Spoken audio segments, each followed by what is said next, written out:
My best friend forgot to end our video call, and the little green light beside her webcam stayed on while she turned away from the screen and whispered something I was never meant to hear. I remember my hand freezing over the trackpad. I remember the timeline still playing behind me. One frame of a stranger's wedding paused under my cursor. And I remember Lena's sister asking, very softly, "How many more years are you going to love him in silence?" 6 hours earlier, I was sitting across from a woman named Rachel in a downtown Chicago restaurant where the candles were real.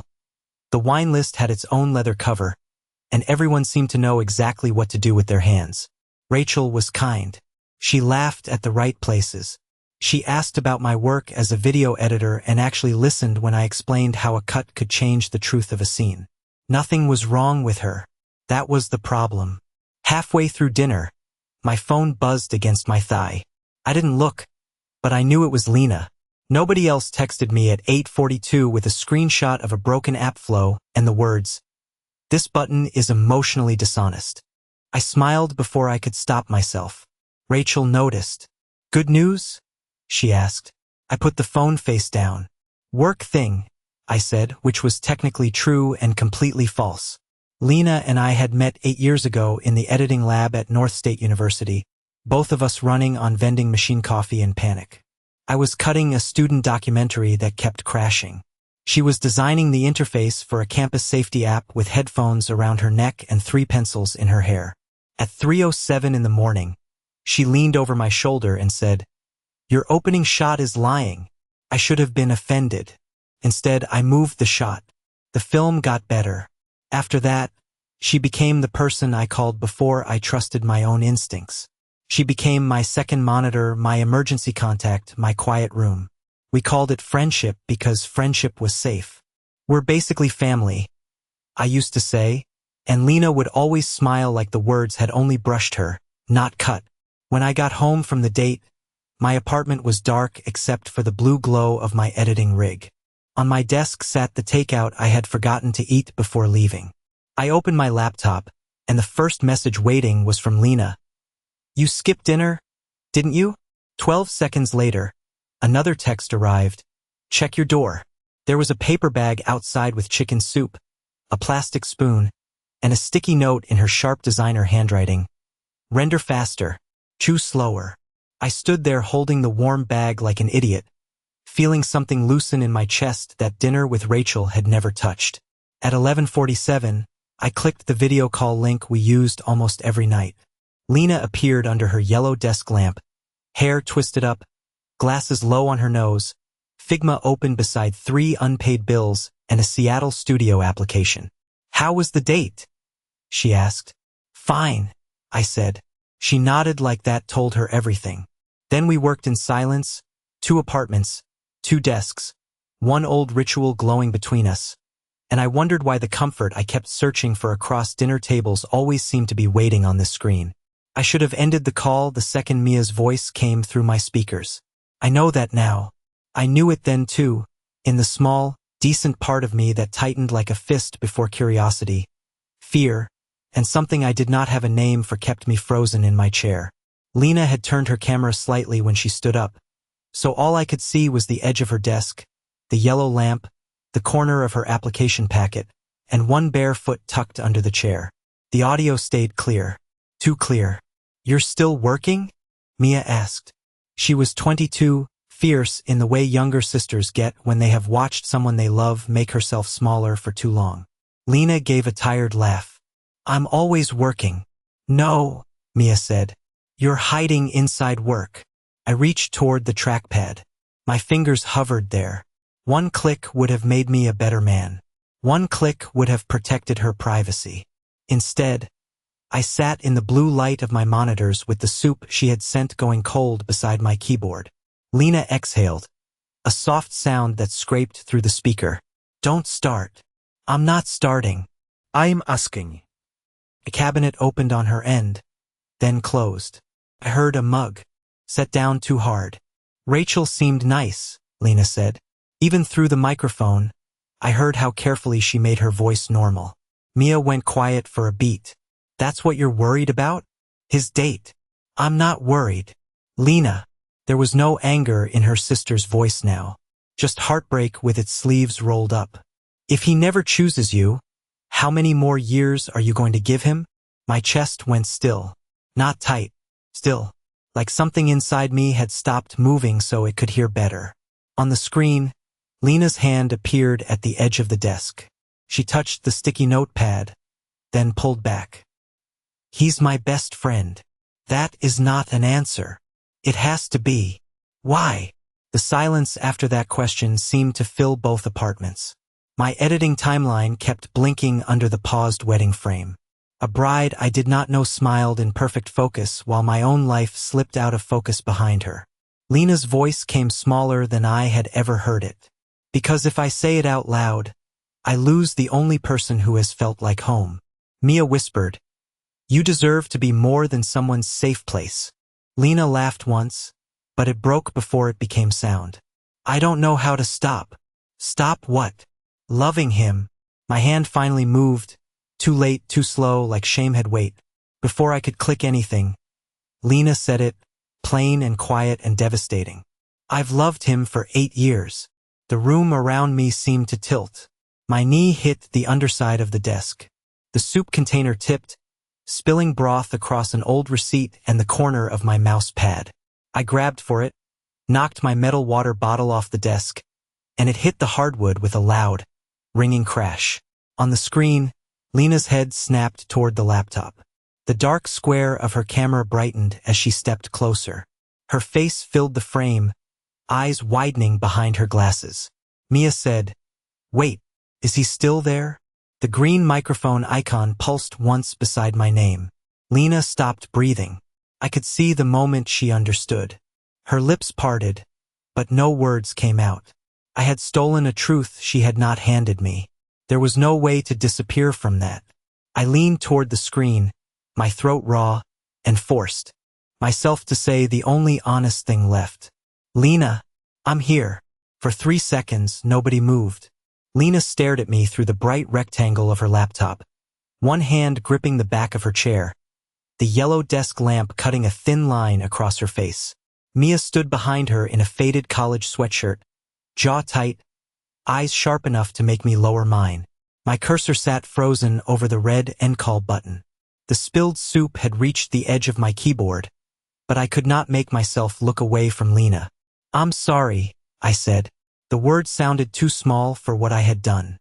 I should have hung up the second I heard Mia. I knew it was private and I stayed. "That's on me." Lena swallowed. Her glasses had slipped down her nose, but she did not fix them. "How much did you hear?" I looked at the desk instead of lying. The paper bag she had sent me was still open. Her sticky note was stained with broth now. The words render faster. Chew slower, bleeding at the corner. "Enough." Mia stepped closer to the screen. "Then don't you dare make a promise because you feel bad." "Mia," Lena whispered. "No," Mia said, not taking her eyes off me. "He needs to understand what he heard before he decides what it means." She was right. That was the worst part. I wanted to say something big, something that would fix the panic on Lena's face. But every sentence that came to me sounded like theft, like I was trying to turn her private truth into my dramatic moment. So I stayed quiet until the silence hurt. Lena crossed her arms over the old cardigan she wore when she was exhausted. "Are you shocked because you didn't know?" she asked. "Or because now you have to do something with it?" The question landed harder than anger would have. I looked at the screen, at the woman who knew my coffee order better than my own mother. Dark roast, no sugar, too much oat milk when I pretended I was being healthy. The woman who showed up at my apartment with a portable hard drive when a client deleted 3 weeks of footage. The woman who sat beside me in a hospital hallway at 2 a.m. when my dad's surgery ran long, her laptop balanced on her knees while she redesigned a login screen between updates from the nurse. I thought about every date I had gone on in the last 2 years, every careful conversation across a restaurant table, every drive home where I compared the sound of someone else's laugh to the calm of Lena breathing through a late-night call. I said slowly, "I've been using the word friend because it let me keep you without risking anything." Lena's mouth trembled once. She pressed it flat. "That sounds like guilt dressed up as insight." I nodded because she deserved better than defense. Maybe it is tonight. I don't trust myself enough to answer you tonight. Her eyes changed then, not softer exactly, but less afraid of being cornered. Mia's shoulders dropped a little. I put both hands where she could see them, away from the keyboard, away from the button that would let me escape first. You don't owe me comfort, I said. You don't owe me an answer. And I'm not asking for one through a screen at almost 2 in the morning. Lena looked down at her desk. Beside her mouse was the Seattle application. The top page creased where her thumb had been pressing it. When she looked back up, there were tears in her eyes, but her voice stayed steady. Good, she said, because the important parts of my life can't keep happening inside little boxes on a laptop. Her hand moved to the trackpad. For a second, I thought she might say goodnight the way she always did. Instead, she whispered, I need time, Ethan. Then the screen went black. By 7:12 the next morning, I was standing outside Lena's apartment building with 2 coffees cooling in a cardboard tray and no idea whether I had any right to be there. I did not buzz her apartment. I did not text, come down. I stood under the small awning while a delivery truck hissed at the curb and typed one message with my thumb shaking over the screen. I'm downstairs. I won't come up. If you don't want to see me, I'll leave. The reply came 4 minutes later. Lobby. 10 minutes. I watched the glass doors until she appeared in a gray coat, hair still damp from the shower, laptop bag across her shoulder like armor. She had put on lipstick, not. For me, I could tell, but because she was the kind of woman who prepared herself before facing pain. She stopped 3 feet away. You brought coffee. Habit? I said, then hated myself for how soft that sounded. I can throw it away. Her eyes flicked to the cup labeled Lena, oat latte, extra hot, cinnamon. No. You can hand it to me. I did. Our fingers did not touch. She looked toward the empty mailroom, then back at me. Say what you came to say, but don't make it beautiful if it isn't true. So I didn't. I set my coffee on the windowsill and kept my hands in my coat pockets. If the call never happened, I don't know that I would have said anything. Her face went still, and I felt the words cost her something. Because you didn't feel it? Because I was a coward with a comfortable excuse. Outside, someone dropped keys on the sidewalk. The sound rang bright and ordinary. I told myself you were family because family was permanent. Dating could end. Friendship could survive if I never touched it. Lena held the coffee close but did not drink. That still sounds like fear, Ethan. Not love. I know. I looked at her bag, the Seattle studio folder sticking out of the side pocket, corners worn from being opened too many times. But fear didn't send you soup last night before I knew anything. Fear didn't make me keep your first app icon in a folder called Things Worth Saving. Fear didn't make every good date feel unfinished until I told you about it. Her throat moved. You compared women to me and still kept dating them. Yes, I forced myself not to soften it. And that wasn't fair to them, or to you, or to me. She looked down then, and for the first time I saw the anger under the hurt. I am not your realization after Rachel didn't work out. You're not. I am not the safe girl waiting at the desk. No. And if we try this, she said, lifting her eyes again, you don't get to hide me behind it's complicated. You don't get to wake up tomorrow and call it emotional confusion. You don't get to make me smaller so your life stays easy. My answer came before I could polish it. I won't. She watched me long. Enough to make sure I understood the weight of it. Then she stepped closer and held out her free hand, palm up, steady but not fearless. Then say it again, she whispered, without the screen between us. I placed my hand in hers, carefully, like trust had a pulse.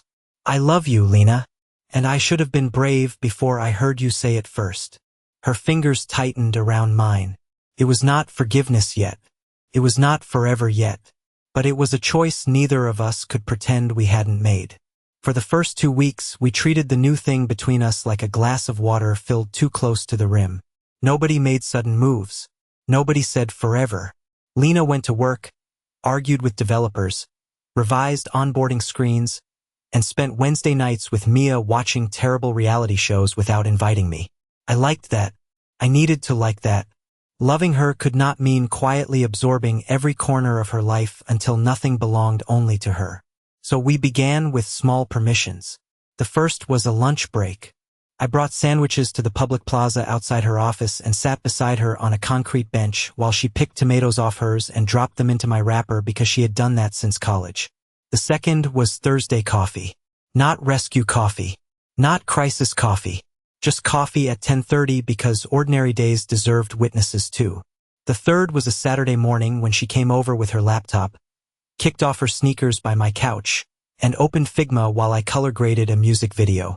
By noon, her denim jacket was hanging over the back of my chair. By 2, there was a half-finished mug beside my sink with lipstick on the rim. By 4, I noticed her hair tie looped around my lamp switch like it had always been there. I did not touch it. I wanted the evidence to stay, but Lena controlled the pace. When I cleared one drawer in my bedroom, she stood in the doorway and looked at the empty space like it was both invitation and trap. "Not yet," she said. I nodded and slid the drawer shut. The next morning, she opened it herself and placed one thing inside. A travel toothbrush still in its plastic case. "One object," she said. "Don't make a speech." So I didn't. I just leaned against the bathroom counter while she washed her face. And for the first time, silence between us felt less like hiding and more like breathing. I learned new things that friendship had politely blurred. Lena hated being asked questions before her first sip of coffee. She left socks under chairs like small fabric crimes. She talked to herself when a design problem cornered her. Sharp little sentences like, "No, that's ugly," or "Users are not psychic." She also learned me in less flattering detail. I forgot laundry in the dryer. I answered client emails with one hand while pretending to listen. I used humor when I was uncomfortable, which made her stare at me until the joke died an honest death. Still, there were warm rewards. One night, she fell asleep on my couch with her glasses crooked and her laptop open to the Seattle application. I saved her file, plugged in her charger, and covered her with the blue quilt my mother had given me when I moved out. When she woke, she whispered, "You don't only show up when I'm falling apart." I touched the edge of the blanket. "I'm trying to show up when you're just tired." She smiled then, small and unguarded, and it felt better than being forgiven. Before she left, she put a spare key on my kitchen table. "For emergencies," she said. Then, after a pause, "And maybe Tuesdays." I promised I would not use it without asking. I meant it. But that night, when my render crashed and her status stayed offline for 3 hours, I typed, "You there?" Then deleted it, pretending the ache in my chest was patience. The first real fight did not look like a fight at first. It looked like a cold container of pad thai on my counter, 2 forks still wrapped in paper, and Lena's spare key sitting beside them like evidence. She had texted me at 6:10, "Big prototype review tomorrow. Please don't let me forget to eat." I took that sentence too personally, like it was a door she had opened all the way. By 8:30, she had not answered. By 9:15, I used the key. I told myself it was care. Her apartment was dark except for the hard white glow of her monitor. 3 cardboard boxes from a new user testing kit sat unopened by the couch. Her coat was on the floor, her shoes kicked in opposite directions, and Lena was asleep at her desk with one cheek pressed against her forearm, glasses bent under her wrist. The room smelled like coffee gone bitter. I should have put the food in the fridge and left. Instead, I cleaned. I stacked the boxes. I washed 2 mugs. I moved a pile of sketches off the table and arranged them by date because that seemed helpful to me and harmless to a man who did not understand that someone else's mess can still be a map. Lena woke when I lifted her laptop to slide a coaster under it. "What are you doing?" Her voice was flat, not sleepy. I froze with the laptop half open in my hands. "You asked me not to let you forget dinner." She sat up slowly, taking in the room. The cleared table, the moved sketches, the trash bag by the door, the closed laptop. "I asked you to remind me," she said.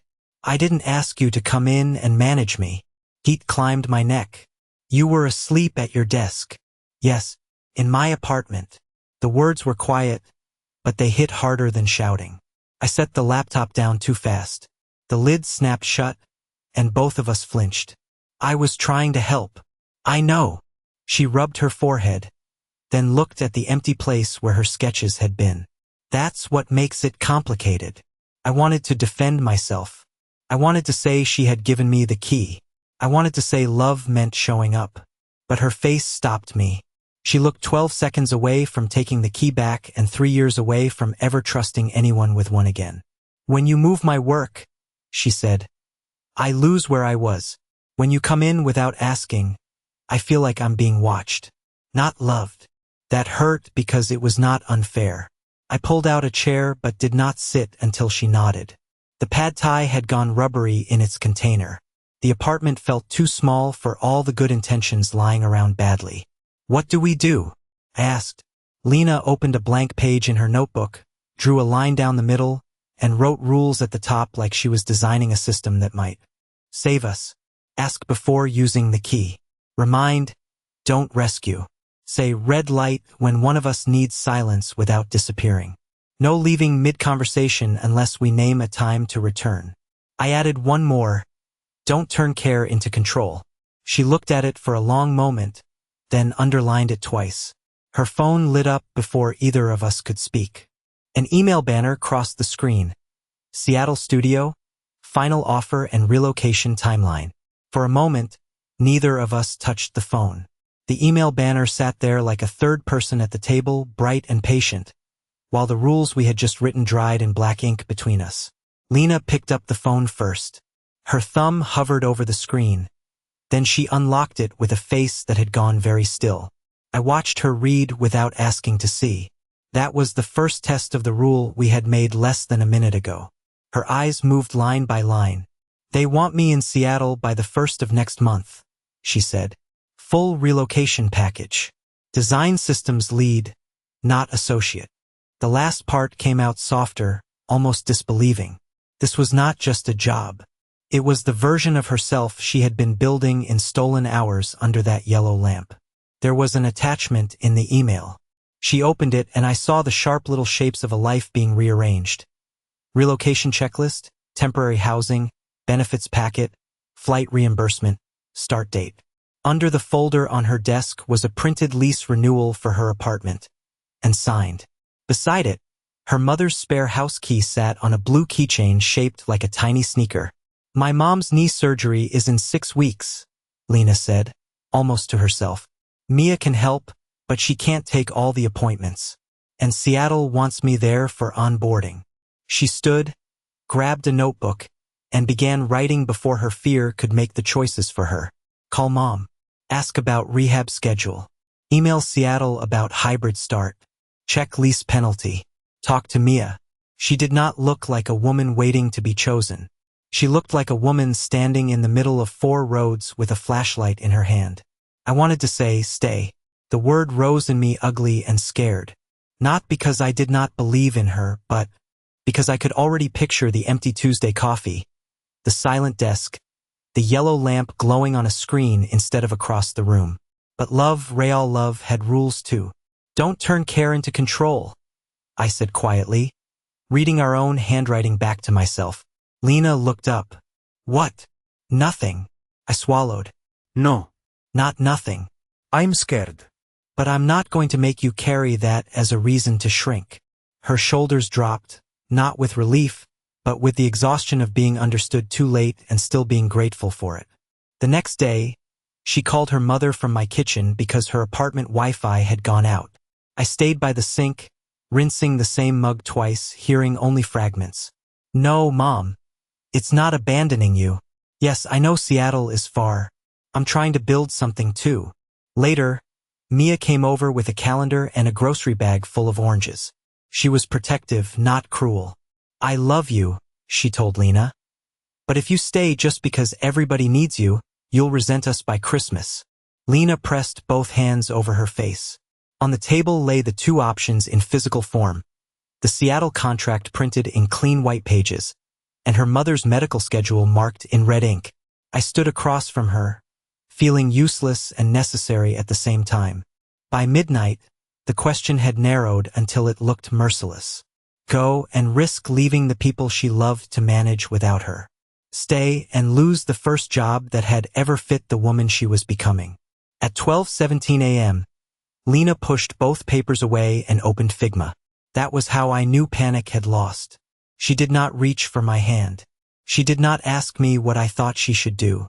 She opened a blank canvas, named the file third option, and drew 3 columns. Seattle, Chicago, home. Red light, she said first, using the rule from the notebook. I need 10 minutes where nobody solves me. So Mia and I stayed quiet. Her mother's medical schedule lay beside the laptop, red circles around every rehab appointment. The Seattle contract sat on the other side, clean and terrifying. Lena built the plan like she was designing an app no one else believed could work. First screen, delayed relocation request with a 4-week hybrid start. Second screen, caregiving calendar split between Mia, their Aunt Denise, and a part-time rehab driver their mother had already refused twice. Third screen, lease math, sublet options, flight costs, and which weeks she would be in Seattle. Fourth screen, us, but she did not label it romance. She labeled it maintenance. Tuesday calls. 1 Chicago weekend a month. 1 Seattle week every quarter for me if my editing schedule allowed. No surprise visits during deadline weeks. Ask before helping.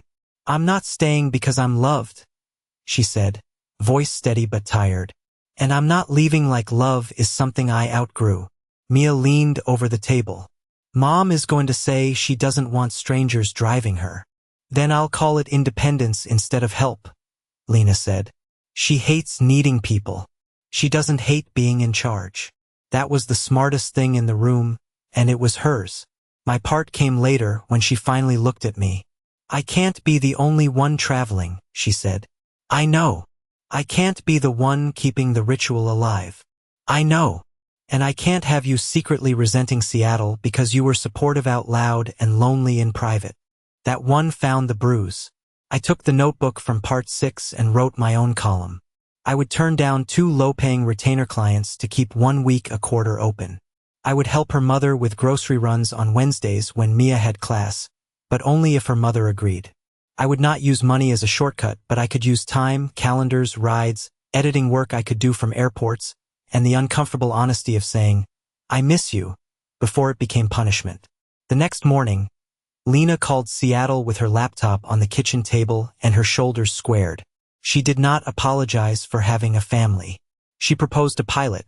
For remote weeks, 2 intensive onboarding weeks on-site, measurable deliverables, and a written review after 60 days.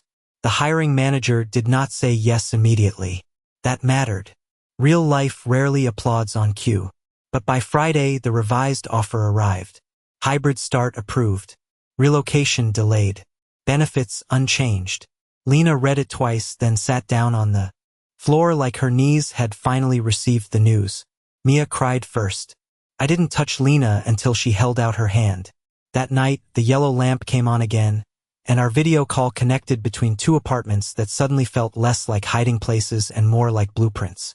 Lena looked at the screen and asked, So what are we calling this? Us, I said.